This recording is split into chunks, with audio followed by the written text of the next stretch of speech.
नमस्कार दोस्तों, स्वागत है आप सभी का इस सेशन में। इस सेशन में हम most important MCQs of Indian economy and Indian financial system इनको डिस्कस करने वाले हैं और ये है क्लास 23। तो यानी कि हम ऑलमोस्ट जितने भी हमारे चैप्टर्स हैं उनको हम कवर कर चुके हैं। मॉड्यूल डी में लास्ट के फ्यू चैप्टर्स जो बचे हुए उनको हम कवर कर रहे हैं एंड आई होप आप बहुत अच्छी तरीके से एग्जाम की तैयारी कर रहे होंगे, राइट। तो आप रेडी हो इन क्वेश्चंस को आंसर करने के लिए? I hope so. और ये क्वेश्चन पिछले सेशन में पूछा गया था, which among the following is or are the functions of derivatives? तो derivatives क्या होते हैं? किसी न किसी कमोडिटी एसेट उसके ऊपर आप जो है एक बिल या फिर आप कह सकते हैं कि एक डॉक्यूमेंट लेकर आते हो जिससे आप ट्रेड करते हो और फिर पैसे लेते हो। यानी कि आपकी एग्रीकल्चरल प्रोडक्शन है, उस प्रोडक्शन को यूज करके आप कहते हो कि मेरी प्रोडक्शन है पर मैं इसे अभी नहीं बेच सकता, बाद में बेचूंगा, इस पे जो प्रॉफिट आएगा उससे मैं आपको पे बैक करूंगा, बट मुझे अभी कुछ पैसे चाहिए।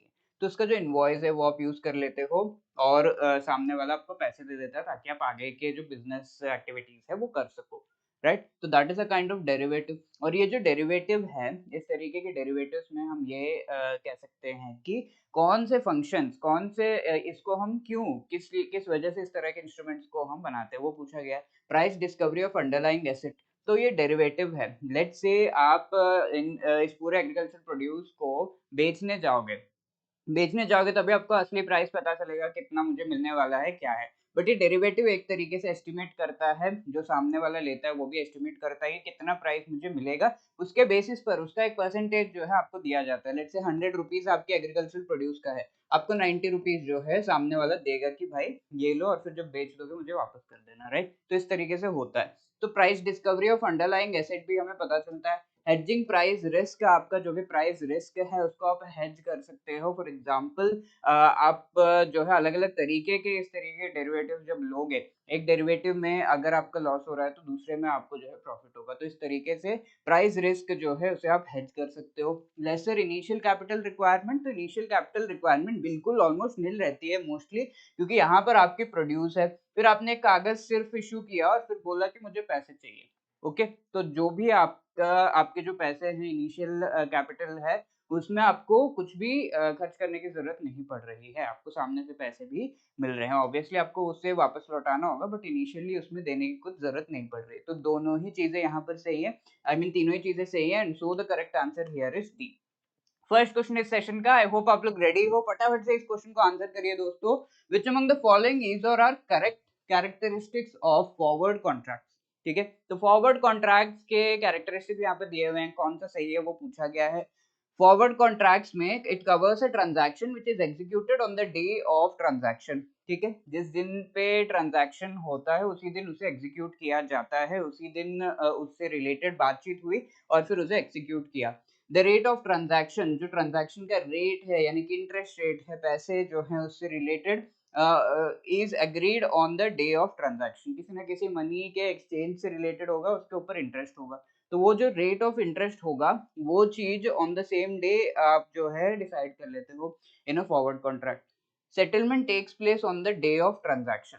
ठीक है, तो ये चीज गड़बड़ है यहाँ पर। तो अगर आप देखो तो फॉरवर्ड कॉन्ट्रैक्ट में होता ये है कि लेट्स से आपको आगे जाकर किसी से कुछ मनी बोरो करना है या फिर आपको डॉलर्स जो है बोरो करना है। करेंसी फॉरवर्ड कॉन्ट्रैक्ट्स अगर हम देखें, आपको मनी बोरो करना है डॉलर्स में, राइट। आज डॉलर्स का जो रेट है, $1 का 80 रुपीज है, बट आप देख रहे हो कि ये जो है बढ़ता ही जा रहा है और 3 months down the line, 3 months के बाद इसका रेट 100 रुपीज हो जाएगा।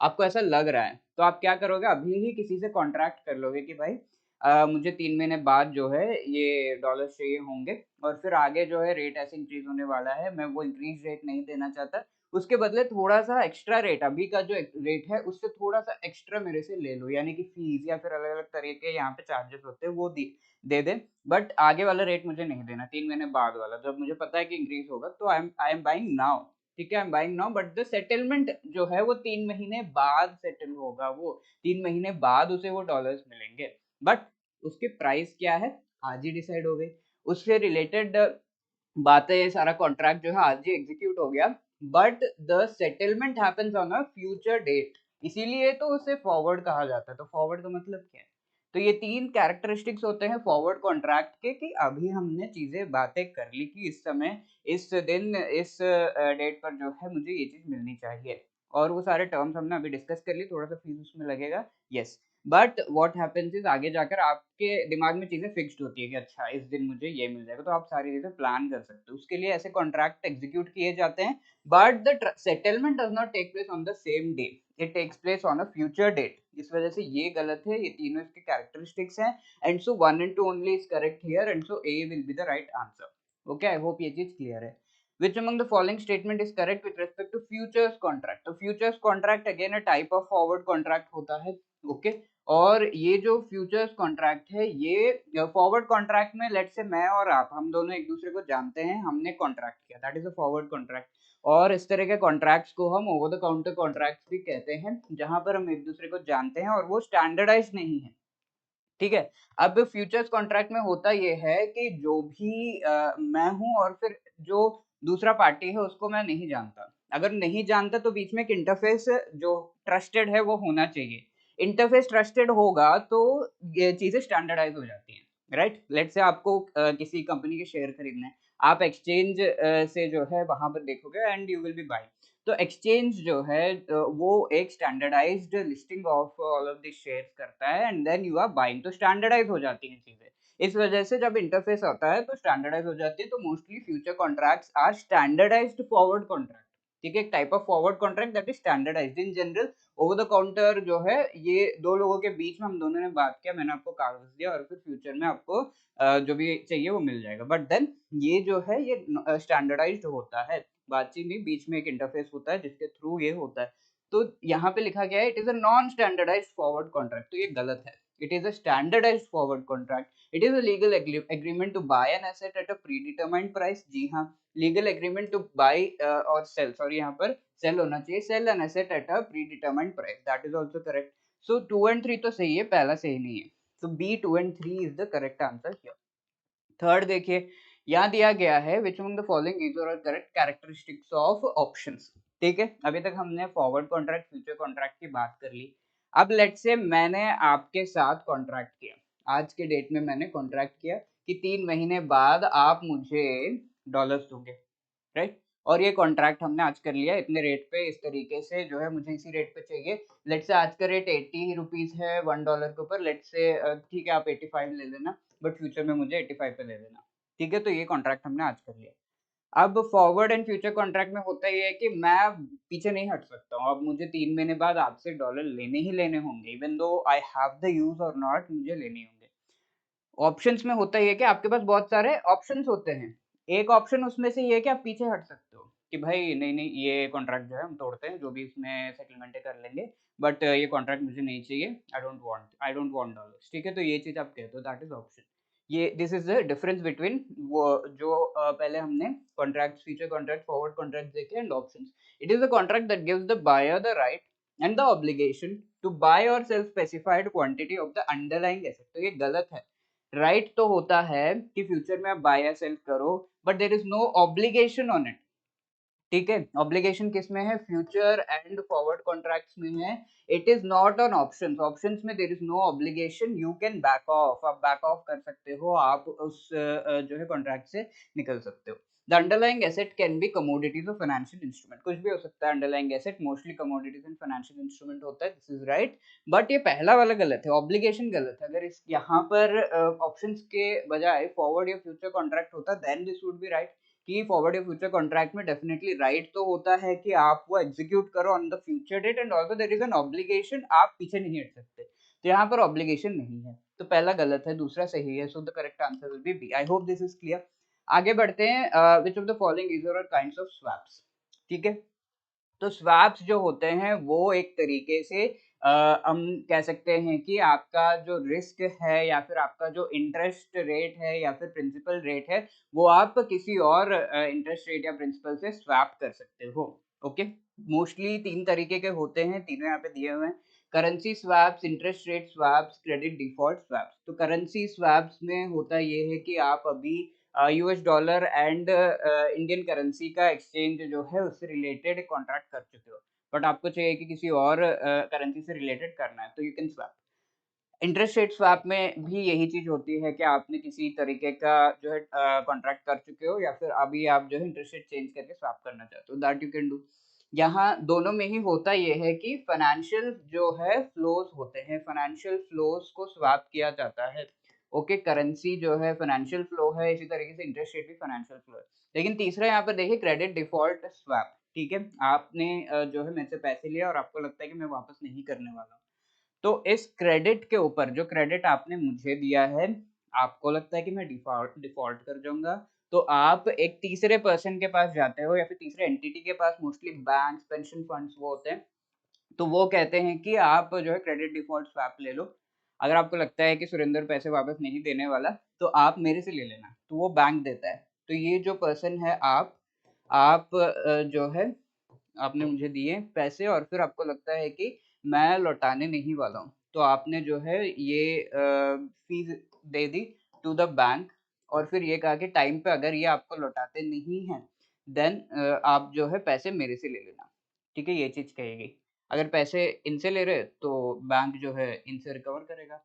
राइट? तो इस तरीके से सॉरी ये जो है उल्टा हो गया मेरे से रिकवर करना है, राइट। तो यहाँ पर ये हो गया कि बैंक जो है अगर मैं पैसे आपको वापस नहीं करता हूँ then they will recover from me और ये आपको जो है पैसे पे कर देते हैं, आपने इनको थोड़ी-सी फीस दे दी। तो that is swap, credit default swap. I hope ये चीज़ क्लियर है, आगे भी हम और डिस्कस करेंगे। But then credit default swap में आप अपना रिस्क जो है स्वैप कर देते हो। ठीक है, आपने क्या कहा बैंक तुम ले लेना सुरेंद्र से पैसे, अब जो है मेरी ज़िम्मेदारी नहीं है। तो आपका रिस्क क्या हुआ? पहले आपका रिस्क था ये, आप पैसे कैसे लोगे? लेट्स से मैं कहता हूँ कि नहीं दूँगा तो आप कैसे लोगे? तो बैंक जो है बैंक के अलग-अलग सोर्सेज़ से, लीगल प्रोसीजर से उसके थ्रू जो है ले सकता है। तो ये रिस्क हमने ट्रांसफ़र कर दिया, कोई फाइनेंशियल फ्लो यहाँ पे ट्रांसफ़र नहीं हुआ, रिस्क ट्रांसफ़र हुआ। तो ये 3 तरह के होते हैं, what are the kinds of swaps? All the 3 are the kinds of swaps. I hope ये तीनों तरीके के स्वैप भी आपको समझ में आ गए होंगे। अब आगे देखिए, which of the following is correct with respect to swaps? यहाँ पे दिया हुआ है credit default swap is the financial derivative that allows an investor to offset his credit risk. Absolutely correct. Credit risk जो है उसे ऑफसेट कर सकते हैं, बैंक को दे दिया, हमारा झंझट खत्म। It involve swapping of financial flows, ये गलत है। फाइनेंशियल फ्लोज किस में होते हैं? Currency as well as interest rate swaps में। क्रेडिट डिफॉल्ट स्वैप में फाइनेंशियल फ्लो नहीं, स्वैपिंग ऑफ रिस्क होता है। ठीक है, तो ये टर्म्स आपको याद होने चाहिए।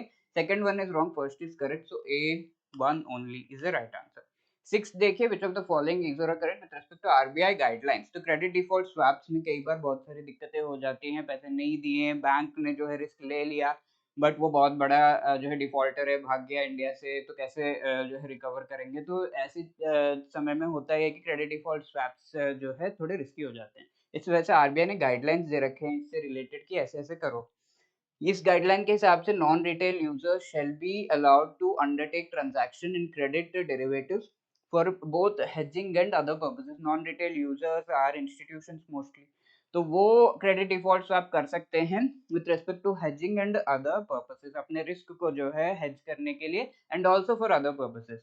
But retail users, for example बड़े-बड़े जो है businessman and all, retail users shall be allowed to undertake transaction in credit derivatives for both hedging and other purposes। वो सिर्फ hedging के लिए कर सकते हैं, अपने रिस्क को ट्रांसफर करने के लिए, अदर पर्पसेस के लिए, किसी प्रॉफिट कमर्शियल पर्पसेस के लिए they cannot use these credit default swaps, they can only do it to transfer their risk। Obviously risk he transfer होता है, बट देन कई बार उसका यूज भी किया जा सकता है फॉर वेरियस थिंग्स, तो वो नहीं करना है आपको, बस अपना जो है हेजिंग के लिए करना है। सो सेकंड स्टेटमेंट गलत है, पहला स्टेटमेंट सही है, so one only A will be the right answer.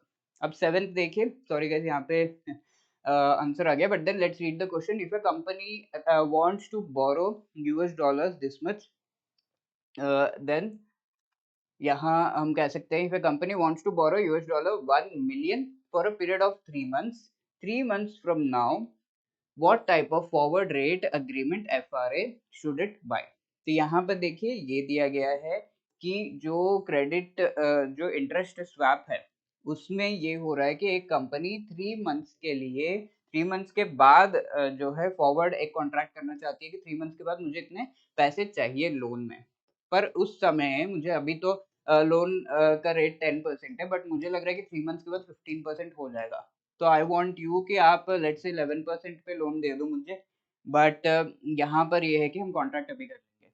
3 महीने बाद मुझे चाहिए। ओके, तो ये और 3 महीने बाद कितने समय के लिए चाहिए, मैं उसे 3 महीने में लौटा दूँगा।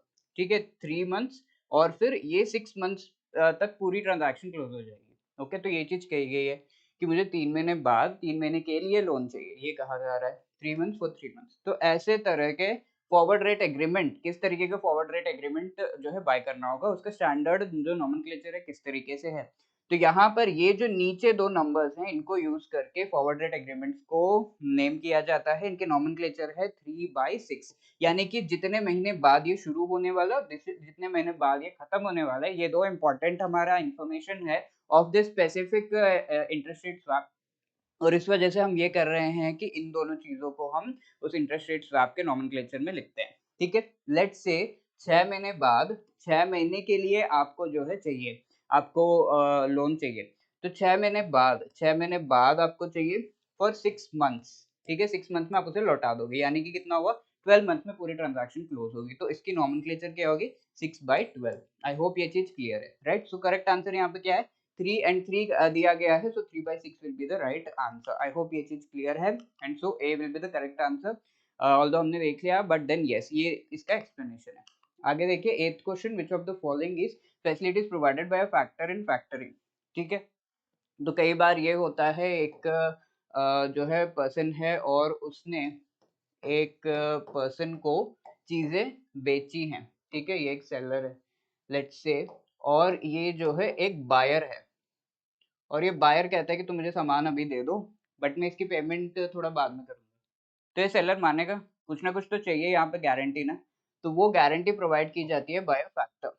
इसके बीच में एक पर्सन होता है जिसे हम फैक्टर कहते हैं, और ये फैक्टर एक्चुअली कहता है कि इससे रिलेटेड इसका जो भी पैसा जो है रिकवर करना है उसे मुझे बता दो।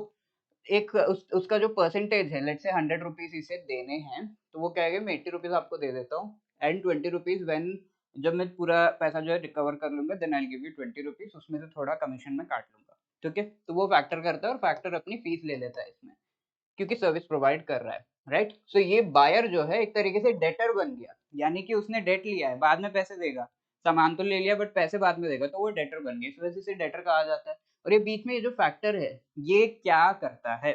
What are the facilities provided by this factor? इस पूरे प्रोसेस को हम फैक्टरिंग कहते हैं। और ये फैक्टर करता क्या है वो पूछा गया है। मेंटेनेंस ऑफ रिसीवेबल्स, यानी कि इस डेटर से, इस बायर से जो है पैसे कितने वापस आने हैं, क्या-क्या रिसीव होना है, इस रिसीवेबल्स की पूरी लिस्ट मेंटेन करना। ये जो कंपनी है, जो सेलर है, उसने इसे दे दिया कि ये लो भाई ये सब आना है वापस, उसमें से मुझे थोड़े पैसे दे दो, जब रिकवर करोगे थोड़े से दे देना, कमीशन तुम रख लेना। तो ये रिसीवेबल्स को मेंटेन करते हैं। क्रेडिट कंट्रोल वो भी तो कर ही रहे हैं, पूरा क्रेडिट कंट्रोल यहाँ पे हो रहा है। कलेक्शन एक्टिविटीज, ठीक है? तो कलेक्ट करना फाइनल अमाउंट जो है that is also something that the factor has to look after. ठीक है, तीनों ही चीजें यहाँ पर सही हैं। So D 1 2 and 3 are the facilities, right? I hope ये चीज क्लियर है। अब आगे बढ़ते हैं 9th question, which of the following is or are forms of international factoring. अब ऐसा हो गया कि जो सेलर है वो इंडिया में है, और जो बायर है जो लेट्स से चीज़ों को इंपोर्ट कर रहा है, ये हम कह सकते हैं एक इंपोर्टर है। तो ये सेलर क्या हो जाएगा, ये एक्सपोर्टर हो जाएगा। और जब ये दोनों हैं तो यहाँ पर होता ये है कि दोनों जगह एक एक फैक्टर को जो है रखना पड़ता है, मोस्ट केसेस में ये होता है। तो ये जो है एक्सपोर्ट फैक्टर हो गया और ये इंपोर्ट फैक्टर हो गया, क्योंकि इंटरनेशनल बात है यार, यहाँ पर चीज़ें खराब हो सकती है। तो जो दोनों जगह एक-एक फैक्टर होते हैं, जो कि एक-दूसरे के साथ इंटरैक्ट करते हैं, सेलर के साथ एंड इवन बायर इंपोर्टर के साथ सब इंटरैक्ट करते हैं, ट्रांज़ैक्शंस होते हैं इस तरीके से। तो यहाँ पे क्या है, 2 फैक्टर सिस्टम हो जाता है मोस्टली इन इंटरनेशनल जो फैक्टरिंग होता है उसमें, ठीक है? इसमें हो ये भी सकता है कि एक्सपोर्ट फैक्टर नहीं है, सारा कुछ इंपोर्ट फैक्टर ही देख रहा है। या फिर ये भी केस हो सकता है कि इंपोर्ट फैक्टर नहीं है, सारा कुछ एक्सपोर्ट फैक्टर ही सँभाल रहा है, उसके ही सारे जो है ब्रांचेस वहाँ पे यहाँ पे, then he can take care of everything. तो ऐसा भी हो सकता है। तो 1 फैक्टर सिस्टम हो सकता है, या फिर तो 2 फैक्टर हो सकता है जहाँ पर इंपोर्टर एंड एक्सपोर्टर दोनों के फैक्टर्स हों, राइट? तो ये जो है इंटरनेशनल फैक्टरिंग में होता है। ये 1 फैक्टर सिस्टम में या तो एक्सपोर्ट ओनली हो सकता है या फिर इंपोर्टर फैक्टर ओनली हो सकता है। ठीक है? तो ये अलग-अलग टाइप्स है जो कि इंटरनेशनल फैक्टरिंग में आप देखोगे। आई होप ये चीज़ क्लियर है। अब पढ़ते हैं कि इसमें से कौन सा फॉर्म है वो पूछा गया। सिंगल फैक्टर, टू फैक्टर, जी हाँ सिंगल फैक्टर टू फैक्टर तो होगा, बट थ्री फैक्टर नहीं होगा। थ्री फैक्टर तो है ही नहीं, ये चीज एक कॉन्सेप्ट ही नहीं है। इम्पोर्टर फैक्टर हो गया या फिर एक्सपोर्टर फैक्टर हो गया, थ्री फैक्टर की जरूरत नहीं है यहाँ पे। एक्सपोर्ट ओनली फैक्टर भी हो सकता है, ठीक है, एक्सपोर्टर ही सारी चीजें संभाल रहा है, एक्सपोर्टर जो फैक्टर है वही सारी चीजें संभाल रहा है। तो 1, 2 एंड 4 तो सही है, 3 गलत है यहाँ पे। 3 जैसे ही हमने एलिमिनेट किया, हमारा सही जवाब सी जो है हमें मिल गया, राइट।